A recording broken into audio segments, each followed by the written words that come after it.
Democrat strategy seems to be to keep Trump in court and off the campaign trail. After that, my take, I suspect, is backfiring. Yeah, well, he's so good out there. And I did watch the Michigan speech yesterday, and I think you got it exactly right, except you left out one thing. He completely identifies with the voters' reactions to what's going on.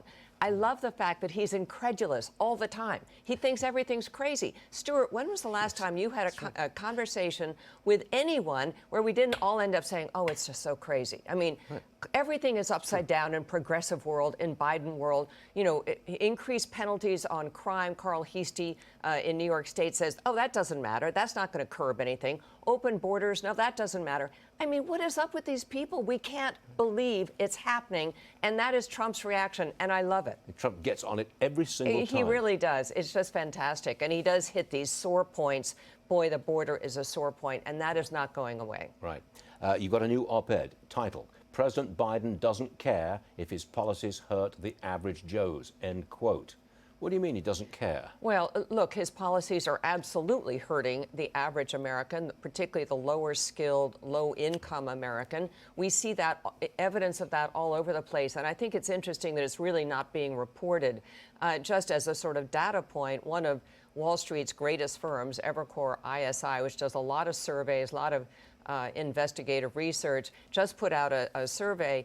2/3 of investors now think that the market is not pricing in how in bad shape, such bad shape, whatever, the low-income American is. The Bank of America just put out some credit card data saying, you know, low-income spending is beginning to stall. That was really strong last year. My take is, Stuart, first of all, the importance of this is as follows. Those swing states we're talking about, Michigan and Wisconsin in particular, it's the little guy in those states, the blue-collar worker, the union member, not the union boss.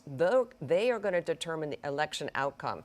And they're not in good shape. I saw recently a survey of voters' views of the economy in those states. They think it's terrible. Well, it's not terrible for everyone. The elites, all the people who went to Radio City Music Hall last week to give money to Joe Biden, they're doing just fine. It's the little guy. Inflation, obviously a problem, but also something, again, we're not talking nearly enough about.